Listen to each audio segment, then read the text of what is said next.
ఓం శ్రీ సద్గురు చరణారవిందాభ్యాం నమః. ఓం శ్రీ గణేశ శారదా సద్గురు మంగళమూర్తిభ్యో నమః. ఓం నమో భగవతే వేదవ్యాసాయ నమః. ఓం నమః ప్రణవార్థాయ శుద్ధ జ్ఞానైకమూర్తయే నిర్మలాయ ప్రశాంతాయ దక్షిణామూర్తయే నమః. ఓం ఈశ్వరో గురురాత్మేతి మూర్తిభేద విభాగినే వ్యోమవద్వ్యాప్తదేహాయ దక్షిణామూర్తయే నమః. శ్రీ గురుగీత తృతీయోధ్యాయము. ఎలాగంటే వాడు శ్రీ గురునామస్మరణమే వాడు దైవాన్ని చేరినట్లు. ఆ శ్రీ గురుమూర్తి యొక్క నామస్మరణమే దైవం కాబట్టి ఆ దైవమే రక్షించేటువంటి తండ్రి కూడా, మరి తనకి మంచి చేసేటువంటి బాంధవుడు కూడా కూర్చు ఉన్నాడు. శ్రీ గురునామస్మరణతో సమానమైనటువంటి ప్రభువు ఇంకొకడు ఉన్నాడా అంటే లేనే లేడు. అంటే శ్రీ గురుదేవుని యొక్క నామస్మరణమే మోక్షస్థానము. అంటే శ్రీ గురునామస్మరణమే అన్నింటికీ కూడా మూలమైనటువంటి భావము అని చెబుతూ, అంతేకాదు ఇక్కడ అన్నింటికీ మూలమైనటువంటి శ్రీ గురునామస్మరణమే అన్నింటికీ కూడా మూలము, అన్నింటికీ ఆధారము అని చెప్పినప్పుడు, అదే ఒకవేళ శ్రీ గురుదేవుని కనుక విస్మరించినటువంటి వాని యొక్క గతిని గురించి తెలియజేస్తూ, వేదాలకు మంత్రాలకు కూడా శిరస్థానము వంటిది, పరమసారమై ఉన్నటువంటిది, జపించినంత మాత్రము చేత ప్రాణాన్ని కూడా ఊర్ధ్వంగా చేసేటువంటిది, క్షణంలోనే చిత్తాన్ని లయింపజేస్తుంది. చింతనలు ఆగిపోతాయి, స్తంభించిపోతాయి. ఇలా చిత్తలయాన్ని కూడా పొందించినటువంటి ఈ దృశ్యరహితమే అయ్యేటువంటి ఈ ప్రణవనాదము అంటే ఓంకార స్వరూపము. అటువంటి ప్రణవము యొక్క ప్రణవార్థం యొక్క అంటే ఆ ప్రణవం యొక్క అర్థమైనటువంటిది ఏంటి అంటే వ్యక్త పరబ్రహ్మ స్వరూపం. అవ్యక్తము పరబ్రహ్మము, వ్యక్తము ఓంకారము. కాబట్టి ఇవి రెండింట్లో కూడా పరబ్రహ్మ స్థానాన్ని మొట్టమొదట వ్యక్త స్థితిలో చూసేటువంటిది ఓంకార స్వరూపం, ప్రణవనాద స్వరూపం. అటువంటి ప్రణవార్థమైనటువంటి శాశ్వతమగు రెండవది లేనిది అయినటువంటి పరబ్రహ్మమును ఉపదేశించేటువంటి, ఏ విధంగా అంటే ఆ పరబ్రహ్మ స్థానం ఇటువంటిది అని బోధించే మహాత్ముని కూడా గురువు అని తలంచకపోతే, ఇంకా కూడా ఎవడైతే అవజ్ఞ చేసినటువంటి వాడు, అవమానం చేసిన వాడు, తిరస్కార భావముతో ఉన్నటువంటి వాడు, అట్టి కృతజ్ఞుడు తన యొక్క పవిత్రమైనటువంటి మానవ శరీరాన్ని అంటే మానవ శరీరాన్ని ధరించే గురువుని చేరాడు. మరి మానవ దేహము అంటే సంస్కారవంతమైనటువంటి దేహము. ఆ యొక్క సుసంస్కారంతో కూడి శ్రీ సద్గురుమూర్తి యొక్క పాదాలను ఆశ్రయించి ఆ యొక్క ఓంకార శబ్దముతో కూడుకొని ప్రణవనాద సహితంగా మంత్రాన్ని దీక్షగా స్వీకరించాడు. వేదాలను అధ్యయనం చేశాడు. సత్యం గురించి జ్ఞానోపాసన చేశాడు. అటువంటివన్నీ చేసిన తర్వాత అద్వితీయ పరబ్రహ్మ స్థితిని గురించి తెలియజేసుకున్నాడు. ఈ విధంగా తెలియజేసుకున్న తర్వాత మళ్ళీ ఆ పరబ్రహ్మతత్వాన్ని గురించి బోధించినటువంటి ఆ మహాత్ముని కూడా గురువు అని తలంచక, తనకి వచ్చినటువంటి ఆ యొక్క గురు పట్ట అనేటువంటిది నా అర్హతను చూసి ఇచ్చారా, లేకపోతే నేను వారికి ఇబ్బందికరమని ఇచ్చారా, లేదా నా అహంకార స్వరూపానికి కట్టబడినటువంటి పట్టానా అనేటువంటి విషయం కూడా తనకు తానే వివేచన మరిచి తనే గురువు అని అనుకుని తన గురుమూర్తిని తలంచకుండా ఎవడైతే తిరస్కార భావంతో మానసికమైన నోటి మాటలతో తీయగా మాట్లాడినప్పటికీ, చూపించేటువంటి క్రియలతో కాపట్య సహితమైనటువంటి మరి వినయ వినమ్రతలు చూపించినప్పటికీ కూడా వాడి మానసికంగా ఎప్పుడైతే చేసిన మేలు మరిచినటువంటి మానసిక తత్వం కలిగి ఉంటాడో అటువంటి కృతజ్ఞుడు తన యొక్క పవిత్రమైనటువంటి మానవ జన్మను చెడగొట్టుకుంటాడు. అలా చెడగొట్టుకొని ఏం చేస్తాడు, మరి ఉన్నటువంటి జంతుజాలాదులు అన్నింటికి కూడా ఈ యొక్క శ్వానజాతి అంటే ఈ శునక యోనిలో కుక్క శరీరాలను 100 సార్లు జన్మిస్తాడు. ఎందుకు అంటే కుక్క అంటేనే దానిని ఎప్పుడూ కూడా చేదరించుకోవడం, కర్రలతో కొట్టడం, వెళ్ళగొట్టడం చేస్తారు. ఇప్పుడు ఆధునిక కాలంలో ఏమైంది, కుక్కలను మరి కోట్లు పెట్టి కూడా కొనుక్కుంటూ ఉన్నారు. అంటే ఆ కుక్కలో ఉన్నటువంటి జీవి ఎన్ని సంస్కారాలు, ఎన్ని పుణ్యకార్యాలు చేస్తే శరీరము మాత్రమే సునకము, కానీ దాని యొక్క యోగ్యత గొప్ప మనుజుని కంటే కూడా యోగ్యతావంతంగా సుఖవంతంగా బ్రతుకుతూ ఉన్నది. ఎందుకు అంటే మానవుని యొక్క అజ్ఞాన దశ అంత పరాకాష్ఠకు చెందింది అనే చెబుతూ, అంటే అటువంటి కుక్క జన్మలో 100 సార్లు జన్మిస్తాడు తన యొక్క మానవ శరీరాన్ని పోగొట్టుకొని. ఇలా కుక్క జన్మలు 100ంటిని ధరించి కూడా చిట్ట చివరకు అంటే 101వ శరీరం ధరించేటప్పుడు చండాలురయందు అంటే అంటరాని అస్పృశ్యతను గురించి ఈనాడు తీసివేశాము. లేదు అంటే అటువంటి ఎంత తీసివేసినా వాళ్ళలో ఉండవలసినటువంటి అజ్ఞాన స్థితి పోవడం లేదు. అజ్ఞాన స్థితి పోయిందా ఇక వాళ్ళు మనము అనేటువంటిది ఏమీ లేదు. సర్వం కూడా సర్వజ్ఞులే అవుతారు, సర్వము సమానమే అవుతారు. ఎందుకు అంటే అక్కడ రక్తమాంసాలతో కూడినటువంటి శరీరాలకు వేరు చేసి చూస్తూ ఉన్నామే, కానీ ఆ శరీరాల యందు ఈ శరీరాల యందు సర్వేక సమస్తమైనటువంటి ఉపాధుల యందు కూడా అంతర్లీనంగా గమించేది, గమనింపజేసేది, మరి ఈ శరీరాలను కూడా కదిలింపజేసేది, ప్రతి జడమప్రాయమైనటువంటి ఉపాధిని కదిలింపజేసేటువంటి ఏ చైతన్య సత్తా అయితే ఉన్నదో అదే కదా పరబ్రహ్మస్వరూపం. అటువంటి స్థితిని, జ్ఞానస్థితిని అందుకున్నప్పుడు మాత్రమే సమానత్వం. కానీ ఇక్కడ అధికారం కోసమో అవసరం కోసమో ఇక్కడ మీరు మేము సమానము అంటే సమానత్వ బుద్ధికి వాళ్ళు ఎదగనూ లేరు, ఎదిగినా అది వక్రంగానే ఉంటుంది. లేదా సమానత్వ బుద్ధికి మనం తగ్గనూ లేము, తగ్గినా కూడా మన అవసరం గడుపుకునే నిమిత్తమే ఉంటాము. ఈ విధంగా ఉంటుందే కానీ ఇది ఎప్పుడైనా ఆత్మజ్ఞాన స్థితికి వెళ్ళినప్పుడు మాత్రమే సర్వేక సమస్తం కూడా చైతన్య సత్తా మాత్రము అయినప్పుడు, అలా చూడగలిగినప్పుడు సర్వమునందు కూడా అక్కడ జ్ఞానమయము పరమాత్మమయము అయి మనం అనుభవ సిద్ధిని పొందినప్పుడు మాత్రమే అక్కడ స్థావర జంగమ రూపంలో ఉండేటువంటి సర్వేక సమస్త ఉపాధులను కూడా మనం సమంగా చూడగలుగుతాం. మనలో అంటే మమాత్మ సర్వభూతాత్మ, మనలో ఉన్నటువంటి ఏ ఆత్మస్వరూపం అయితే ఉన్నదో సర్వేక సమస్తం కూడా అదే వృద్ధి చెంది అదే అంతర్లీనంగా ఉండి కదిలిస్తూ ఉన్నది. ఇక్కడ ఏ చైతన్యం ఉందో అక్కడ ఉన్న చైతన్యం అది. ఇక్కడ ఈ ఉపాధికి ఏ కదలిక ఉందో అక్కడ ఉన్న ఉపాధికి అదే కదలిక ఉన్నది అని చేతనా రూపంలో చూసినా, చైతన్య రూపంలో చూసినా, జ్ఞాన రూపంలో చూసినా, ప్రకాశ రూపంలో చూసినా, మరి పరమాత్మ స్వరూపంలో చూసినా, అప్పుడు జ్ఞానస్థితిలో ఉన్నప్పుడు సర్వము సమానం అవుతుంది. అవసరం కొద్దీ పులుముకోవడము, అవసరం కొద్దీ అతుక్కోవడము, అవసరం లేకపోతే మీరు తక్కువ మేము ఎక్కువ అనడం అనేటువంటిది అది అవసరార్థం కలుపుకున్నటువంటి సమానత్వం అనేటువంటిది నిలవదు. వాళ్ళు ఎదిగినట్లు కనబడినా వాళ్ళు సమానం కాలేరు, వీరు తగ్గినట్టు కనబడినా వీరు సమానం కాలేరు. జ్ఞాన దృష్టితో ఉన్నప్పుడు అక్కడ హెచ్చు తగ్గుల వ్యత్యాసమే ఉండబడదు కాబట్టి అని చెబుతూ, ఈ విధంగా అంటే ఇదంతా కూడా దేని యొక్క ఫలితము అంటే చేసిన మేలు మరచడం, అంటే కృతజ్ఞత, నమ్మక ద్రోహం, విశ్వాసాన్ని మరచడం, తన యొక్క స్థితిని అంటే తను కేవలము ఈ యొక్క జడప్రాయమైన శరీరము కాదు, సత్తా సామాన్య స్థితిలో సర్వమునందు కూడా ఊనుకొని సర్వానికి ఆధారమై ఆశ్రయమై అధిష్టానమై ఉన్నటువంటి ఏ సత్తా అయితే ఉన్నదో అదే పరబ్రహ్మ వస్తువు అని తెలియజేసిన తర్వాత కూడా మళ్ళీ ఆ గురువుని అవజ్ఞ చేశాడు, హేళన చేశాడు, అవమానించాడు, తిరస్కార భావంతో ఉన్నాడు. మళ్ళీ బాహ్య సంబంధమైన హెచ్చు తగ్గుల వ్యత్యాసాన్ని తన దృష్టి పదంలో ఉంచుకున్నాడు. అంటే ఇదంతా కూడా చేసిన మేలు మరిచినవా అనేటువంటి కృతజ్ఞత యొక్క ఫలితమే అని కదా మనకి తెలియాలి. కాబట్టి మిత్రద్రోహి కృతజ్ఞశ్చ యస్య విశ్వాసఘాతకః త్రయస్తే నరకం యాంతి యావత్ చంద్ర దివాకరం అని మనకి సామాన్యంగా కూడా శాస్త్రాలు ఏమని పలుకుతూ ఉన్నవి అంటే, మిత్రద్రోహి కృతజ్ఞశ్చ, మిత్రునికి ద్రోహం చేసేటువంటి వాడు, చేసిన మేలు మరిచేటువంటి వాడు, విశ్వాసఘాతకుడు అంటే విశ్వాసంగా ఉండవలసినటువంటి వాడు, నమ్మించి మోసం చేసేటువంటి వాడు.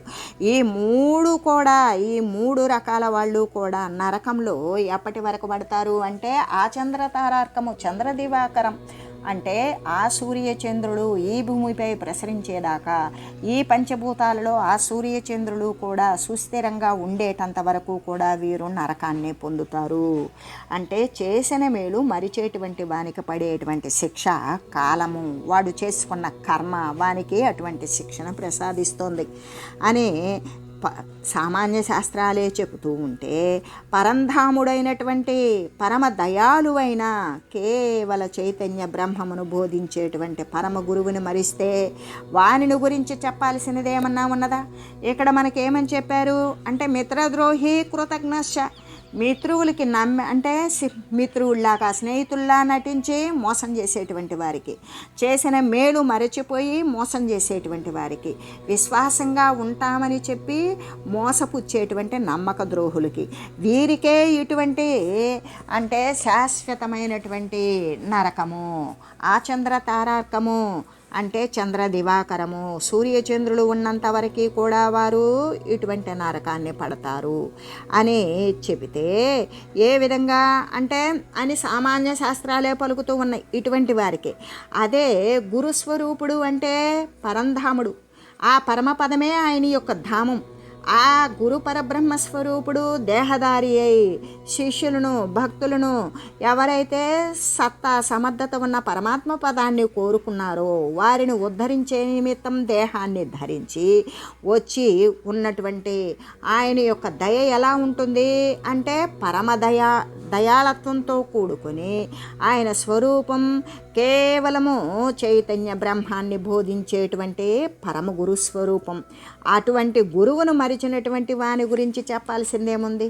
భౌతిక సంబంధమైన ప్రాపంచిక సంబంధమైన విషయాలలో మోసం చేసిన వాడికే అటువంటి నరకం ప్రాప్తిస్తే, పరమ సద్గురుమూర్తి ఆ పరమాత్మ వస్తు స్వరూపుడే పరమ గురుస్వరూపుడు ఆయనకు మోసం చేస్తే ఎటువంటి ఫలితాన్ని అనుభవించాలో అది ఇంకా చెప్పలేము అని చెబుతూ, అంతేకాదు గురుత్యాగాత్ భవేన్మృత్యు మంత్రత్యాగాత్ దరిద్రత గురుమంత్ర పరిత్యాగే రౌరవం నరకం వ్రజేత్ అంటే అప్పుడు పరమేశ్వరుడు ఇంకా చెప్తూ ఉన్నాడు ఏమని, గురుదేవుని విస్మరించినటువంటి వాని గతిని విశదీకరించి చెప్పాడు. అంతేకాదు గురు కృతజ్ఞతా ఫలితాన్ని గురించి చెప్తూ ఉన్నాడు. గురువుకు చేసినటువంటి గురువు పట్ల ఎవరైతే గురువు దయాలువై ఇచ్చినటువంటి దీక్షను అనుసరించి సిద్ధి సాధించి తర్వాత గురువు పట్ల నమ్మక ద్రోహం చేసినటువంటి వాని యొక్క ఫలితాన్ని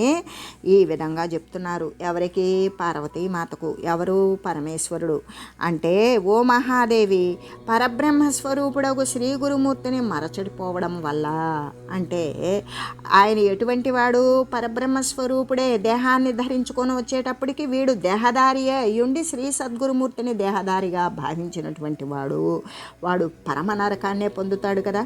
అయితే ఇక్కడ పరబ్రహ్మస్వరూపుడైనటువంటి శ్రీ గురుమూర్తి ఏ స్వరూపుడు? పరబ్రహ్మస్వరూపమే. ఆ పరబ్రహ్మ తత్వాన్ని దర్శించి ఆ తత్వమే తానయ్యి మళ్ళీ తనలాంటి వాళ్ళను కొందరిని తయారు చేయడం కోసం దేహాన్ని ధరించుకొని ఆ శిష్యోత్తములను ఉద్ధరించే నిమిత్తం వస్తాడు. కాబట్టి అంటే అప్పటికి శ్రీ గురుమూర్తి ఏ స్వరూపుడు అంటే పరబ్రహ్మ స్వరూపుడే. అటువంటి శ్రీ గురుమూర్తిని మరిచిపోవడం వల్ల ఆత్మజ్ఞానము, వాడు ఔపాసన పట్టినటువంటి ఆత్మజ్ఞానం కూడా నశించిపోతుంది. అంతేకాదు వాడికి ఆత్మజ్ఞానం లేకపోతే ఏమవుతుంది? శరీరం యొక్క మార్పులకి తల్లడిల్లిపోతాడు. మరణ భయం చేత వ్యాధిగ్రస్తుడయి ముసలితనము చేత భీతిల్లుతూ ఉంటాడు. ఇంకా కూడా గురువు చేత ఉపదేశింపబడినటువంటి మంత్రాన్ని గనక మరిచిపోయాడు అనుకో, లేదా వదిలివేశాడనుకో, ఈ మంత్రాన్ని తీసుకున్న దగ్గర నుండి నా కుటుంబం దూరం అవుతుంది, ఈ మంత్రాన్ని జపిస్తే మా ఇంటి వారు ఒప్పుకోవడం లేదు, ఈ మంత్రాన్ని తీసుకున్న దగ్గర నుండి నాకంతా చెడే జరుగుతుంది, జరిగేటువంటి మంచిని గమనించకుండా చెడు జరుగుతుంది అని భ్రమించేటువంటి వాడు ప్రాపంచికంగా ఎంత మునిగిపోయాడు. ఎటువంటి అస్థిరమైనటువంటి స్థితిని వాడు నమ్ముతూ దానినే సత్యమని భావిస్తూ దాని యందు ఉండడానికే ఇష్టపడుతూ ఉన్నాడు కదా. అలాగా ఒకవేళ గురువు చేత పొందబడినటువంటి మంత్రాన్ని కనుక త్యాగం చేయడం వల్ల వాడికి దారిద్ర్యమే సంభవిస్తుంది. ఎటువంటి దారిద్రం అంటే వాడికి ఆత్మజ్ఞానం ఉండదు. ఆత్మజ్ఞానం లేకపోతే శరీరాల యొక్క రాకపోకలకు ఎప్పటికీ అంతం ఉండదు. సరే, పాంచభౌతికమైనటువంటి దేహాన్ని సుస్థిరంగా నమ్మాడా, ఆ నమ్మకంలో కూడా వాడు పరమ దారిద్ర్యాన్ని అనుభవిస్తాడు. ఎందుకు అంటే అక్కడ వాడిని పరిపోషించేవాళ్ళు, వానికి సూచనలు అనేటువంటి ఇచ్చేవాళ్ళు, వాని యొక్క జ్ఞానాన్ని గురించి అబద్ధాన్ని అబద్ధంగా చూపించేటువంటి వారు, సత్యాన్ని గురించి తెలియజేసేటువంటి వారు ఎవ్వరూ ఉండరు. కాబట్టి ఆ అస్థిరమైనటువంటి స్వరూపాన్ని ధరించి వాని యొక్క శరీర పోషణ కూడా వాడికి బరువయ్యి పరమ దరిద్రాన్ని అనుభవిస్తూ ఉంటాడు. ఇంకా కూడా వానికి గురుదైవమందు భక్తి లేకను మంత్రాన్ని కూడా విసర్జించినటువంటి వాడు అంటే గురుమూర్తిని మర్చిపోవడం వల్ల ఏమవుతుంది, ఆత్మజ్ఞానం లేకుండా కేవలం ప్రాపంచక సంబంధమైనటువంటి దేహ సంబంధమైన మార్పులకు తల్లడిల్లిపోతూ మరణ భయము చేత భయపడుతూ ఉంటాడు కదా. గురువు చేత ఉపదేశింపబడినటువంటి మంత్రాన్ని వదిలేసినటువంటి వాడికి ఈ యొక్క దారిద్ర్యమే సంభవిస్తుంది. ఎటువంటి దారిద్ర్యం అంటే జ్ఞాన సంబంధమైనటువంటి సంపద ఎటు ఉండదు. ఈయనకి భౌతిక సంబంధమైనటువంటి సంపద కూడా లేకుండా ఏ పూటకా పూట అంటే ఇక పూట బత్తెం పొల్ల వెలుగు అనేటువంటి చేస్తేనే తినగలుగుతాడు. అందుట్లో ఎంతో వ్యయ ప్రయాసలతో కూడుకొని జీవితాన్ని అనుసరిస్తూ ఉంటాడు. ఇట్లా అంటే గురుమూర్తిని మర్చిపోవడం వల్ల ఒక బాధ, మంత్రాన్ని విడిచిపెట్టడం వల్ల ఒక బాధ అయితే, ఇక్కడ గురుదైవమందు భక్తి లేకుండా మంత్రాన్ని కూడా వదిలివేసినటువంటి వాడైతే, ఈ రెండూ చేసిన వాడైతే అంటే గురువుని మరిచిపోయి మరి గురువు చెప్పినటువంటి మంత్రాన్ని మరిచిపోయి వదిలేసినటువంటి వాడు మహారౌరవము అనే నరకాన్నే పొందుతూ ఉంటాడు. అంటే ఏదో ఒక పూర్వపుణ్యవశము చేత గురుపుత్రుడు అయినటువంటి వారు అంటే వానికి ఏదో పూర్వపుణ్యం ఉన్నది అనుకోకుండా సద్గురుమూర్తికి కరుణ కలిగి అడగగానే ఇచ్చి ఉండవచ్చు, లేదా తాను గురువును ఆశ్రయించి గురుదీక్షణ పొంది ఉండవచ్చు. ఇదంతా కూడా ఏదో పూర్వపుణ్య విశేషమే. ఆ విశేషము చేత గురుపుత్రులైనటువంటి వారు ఈ ఉపదేశాన్ని ఎల్లవేళలా గురువుని మరవకుండా గురువు ఇచ్చినటువంటి మంత్రాన్ని వదలకుండా చేసి వాడు ఆత్మజ్ఞానాన్ని పొందాలి. ఆ విషయాన్ని ఎల్లప్పుడూ కూడా వాడు సదా జ్ఞప్తిలోనే ఉంచుకోవాలి. ఏమాత్రం మరిచిపోయినా వాడు పడేటువంటి బాధలు ఇంత అని చెప్పనలవి కావు అని చెబుతూ, అంతేకాదు ఇప్పుడు ఏమని చెప్పుకున్నాము అంటే శ్రీ గురుదేవుని గురించి విస్మరించినటువంటి వాని గతి ఇటువంటిది. శ్రీ గురుదేవుని పట్ల మరి కృతజ్ఞత, చేసిన మేలు, ఇచ్చినటువంటి మంత్రాన్ని కానీ గురు భక్తిని కానీ గురువును కానీ మరిచిపోతే ఉండేటువంటి విషయాన్ని గురించి తెలియజేస్తూ, అంతేకాదు శివక్రోధాత్ గురుస్త్రాత గురుకో క్రోధాత్ శివో నహి తస్మాత్ సర్వ ప్రయత్నేన గురురాజ్ఞాం నలంఘయేత్ అంటే గురువాజ్ఞ అనేటువంటిది ఉల్లంఘించకూడదు. అంటే గురువాజ్ఞని ఎదురాడరాదు. గురువు ఆదేశించినటువంటి విషయాన్ని తప్పక అనుసరించాల్సిందే, ఏమాత్రము కూడా ఎదురాడరాదు అని చెబుతూ అనే విషయాన్ని గురించి తెలియజేస్తూ, ఎలాగంటే మనకి ఏమని చెప్పారు, శివక్రోధాత్ గురుస్త్రాతాత్ అంటే ఈశ్వరుని యొక్క కోపం నుండి కూడా మనకి గురువు అనేటువంటి వాడు గురు క్రోధాత్ శివో నహి అంటే ఈశ్వరుని యొక్క కోపం నుండి కూడా సద్గురుమూర్తి రక్షించేవాడే అవుతూ ఉన్నాడు. అదే గురు క్రోధాత్ అంటే ఆ యొక్క గురువరుని యొక్క కోపము నుండి అయితే శివో నహి అంటే మహేశ్వరుడు సైతం కూడా రక్షించలేకపోతూ ఉన్నాడు. అంటే ఒకవేళ మహేశ్వరునికి గనక కోపం వచ్చి శాపగ్రస్తుడైనటువంటి వానిని శ్రీ గురుదేవుడు ఆ శాపం నుండి కూడా రక్షిస్తూ ఉన్నాడు. ఎలాగంటే ఈశ్వరుని యొక్క కోపానికి గురైనటువంటి వానిని కూడా శ్రీ సద్గురుమూర్తి అయితే చేరదీసి ఆత్మజ్ఞానాన్ని ప్రబోధించి మళ్ళీ కూడా శ్రీ మహేశ్వరుని సన్నిధానానికి పంపించి క్షమాపణ కోరించి మరి ఆత్మజ్ఞానం అనేటువంటిది ఆటంకం లేకుండా కొనసాగేటట్లుగా ఈ యొక్క దేహతత్వాలు అస్థిర స్వరూపాలు కాబట్టి పరమాత్మ తత్వాన్ని గురించి ప్రబోధించి ఆ యొక్క ఉపాయాన్ని సంసారాన్ని తరించేటువంటి ఉపాయాన్ని శ్రీ సద్గురుమూర్తి అయితే బోధిస్తాడు. మహేశ్వరుని కోపం నుండి కూడా రక్షించగలుగుతాడు. మరి వానికి తగినటువంటి ఉపాయాలను కూడా బోధించి వాణ్ణి పవిత్రుణ్ణిగా కూడా చేస్తూ ఉన్నాడు శ్రీ సద్గురుమూర్తి. మహేశ్వరుని కోపంలో అంటే మహేశ్వరుని ద్వారా కోపానికి గురైనటువంటి వాణ్ణి కూడా శ్రీ సద్గురుమూర్తి రక్షిస్తూ ఉన్నాడు. కానీ శ్రీ గురుదేవునికి గనక కోపం కలిగిందంటే అది అతిక్రమించటానికి శివునికి సాధ్యం కాదు.